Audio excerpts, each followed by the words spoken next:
राज्य के स्वास्थ्य मंत्री अब मीडिया से बात करते हुए सीधा ये कहते नजर आ रहे हैं कि भाई मंगल पांडे जब काम कर रहा है तो लोगों को परेशानी हो रही है। ये वही चाहते हैं कि अब मंगल पांडे को डिस्टर्ब किया जाए और जो भी स्वास्थ्य विभाग में अच्छे काम हो रहे हैं उसे वहीं रोक दिया जाए और फिर किरकिरी हो सरकार की। मीडिया के कई सवाल उनके सामने रखे गए, कई बातें रखे गई कि भाई लोग अब घेरने पहुंचे हैं आपके घर के तरफ, जनसुराज के लोग।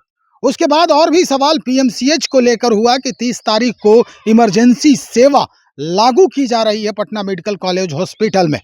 उसके बाद जो सवाल हुआ, तेजस्वी यादव ने क्या कहा मंगल पांडे के स्वास्थ्य विभाग को लेकर, इस पर भी सवाल किए गए।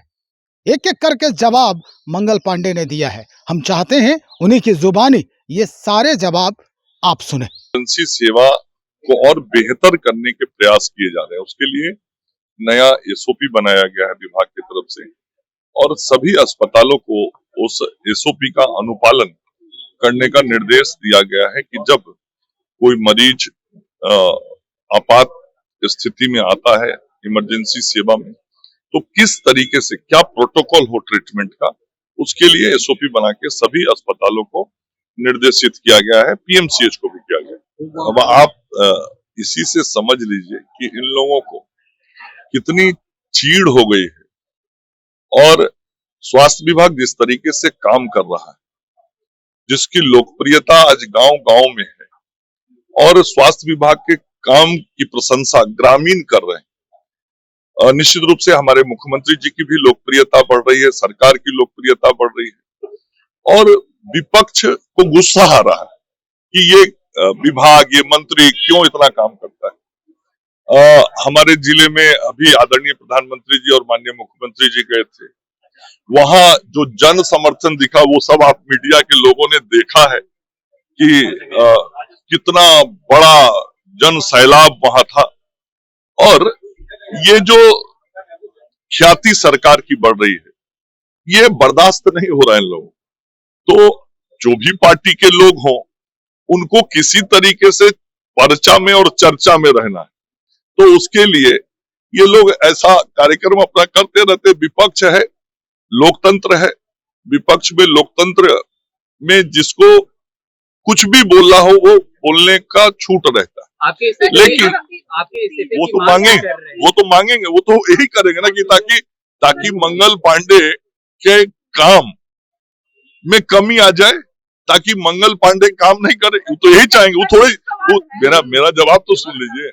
वो थोड़े चाहेंगे कि मंगल पांडे जिस तरीके से नीतीश कुमार जी के स्वास्थ्य मंत्री के रूप में स्वास्थ्य व्यवस्थाओं को लगातार बेहतर कर रहा है, जिसके कारण सरकार की लोकप्रियता बढ़ रही है, वह काम तेजी से आगे बढ़े, ऐसा थोड़े वो चाहेंगे।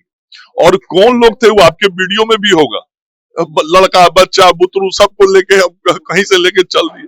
तो नौटंकी करना है, करते रहे। मैं तो तेजस्वी यादव जी को आप लोगों के माध्यम से एक बार नहीं दर्जनों बार कहा हूं, कोई स्थान तय करिए तेजस्वी यादव जी आप और उस स्थान पर खुला बहस कर लीजिए।